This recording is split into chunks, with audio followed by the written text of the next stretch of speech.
ഒരു പുത്തൻ വണ്ടി വീഡിയോ ചെയ്തപ്പോൾ കണ്ട തുരുമ്പാണ്. അപ്പോൾ ഈ വണ്ടി ഇനി റിജക്റ്റ് ചെയ്യാം, അടുത്ത വണ്ടിക്ക് വേണ്ടി വെയിറ്റ് ചെയ്യാം അല്ലേ? ഇങ്ങനെ പറയുമെന്ന് കരുതിയെങ്കിൽ തെറ്റി. ഇപ്പം ഇത് പകുതി വീഡിയോ കണ്ടിട്ട് കമൻറ്റ് ചെയ്യാൻ പറയുന്ന കിഴങ്ങന്മാരോട് എനിക്ക് പറയാനുള്ളത്, ഇത് കാസ്റ്റ് അയൺ എന്ന് പറയുന്ന മെറ്റീരിയൽ ആയതുകൊണ്ട് തന്നെ അതിങ്ങനെ പുറത്ത് കാണുമ്പോൾ അങ്ങനെയൊക്കെ തോന്നും. പക്ഷേ റണ്ണിങ് സമയങ്ങളിൽ അതൊന്നും പ്രശ്നം ഉണ്ടാവില്ല. അപ്പോൾ അതൊരു ഘടകമായി ആരും കാണേണ്ട ആവശ്യമില്ല. ഇത് ജസ്റ്റ് 12 കിലോമീറ്റർ മാത്രം ഓടിയിരിക്കുന്ന ഒരു പുത്തൻ ബ്രസയാണ്. ഇൻറ്റീരിയറും എക്സ്റ്റീരിയറും വളരെ നീറ്റ് ആൻഡ് ക്ലീൻ വാഹനമാണ്. ആ ഒരു 12 കിലോമീറ്റർ ഓടിയതിൻ്റെ ക്വാളിറ്റിയൊക്കെ ഉണ്ട്. ഇതിൻ്റെ ഇലക്ട്രിക്കൽ കമ്പോണൻസ് എല്ലാം വർക്കിംഗ് ആണോ എന്നുള്ളത് നമ്മുടേതായ രീതിയിലുള്ളൊരു PDAൻ്റെ ഭാഗമായിട്ട് കംപ്ലീറ്റ് ചെക്ക് ചെയ്ത് നോക്കി. പവർ വിൻഡോസ് എല്ലാം ചെക്ക് ചെയ്ത് നോക്കി. അതുപോലെ തന്നെ ക്ലൈമറ്റ് കൺട്രോളിൻ്റെ കാര്യം ചെക്ക് ചെയ്ത് നോക്കി.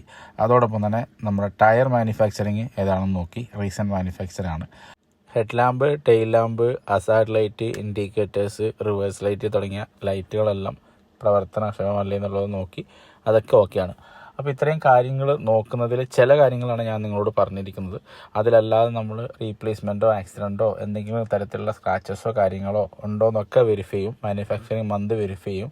അതുപോലെ തന്നെ വണ്ടിയുടെ കണ്ടീഷൻ നോക്കി എല്ലാം ഓക്കെ ആണെന്ന് നമുക്ക് തോന്നുന്നുണ്ടെങ്കിൽ മാത്രമാണ് ഡെലിവറി പ്രോസസ്സ് ചെയ്യാനായിട്ട് നമ്മൾ പറയുള്ളൂ, പേയ്മെൻറ്റ് കൊടുക്കുകയുള്ളൂ. അപ്പോൾ അത്തരത്തിൽ പക്ക എല്ലാം നോക്കി മാത്രം നിങ്ങൾ കാര്യങ്ങൾ ചെയ്യുക. അല്ലാത്ത വശം എന്തെങ്കിലും തരത്തിലുള്ള ഒരു പ്രശ്നം ഉണ്ടായ ഷോറൂമിനെ പഴി ആറിയിട്ട് ശരിക്കും പറഞ്ഞാൽ കാര്യമില്ല. നമ്മുടെ ഉത്തരവാദിത്തമാണ് ഡെലിവറിക്ക് മുമ്പ് വണ്ടി പോയി നോക്കുക എന്നുള്ളത്. അപ്പോൾ നിങ്ങളുടെ അഭിപ്രായങ്ങൾ എന്താണെന്ന് വെച്ചാൽ കമൻറ്റ് ചെയ്യുക. താങ്ക്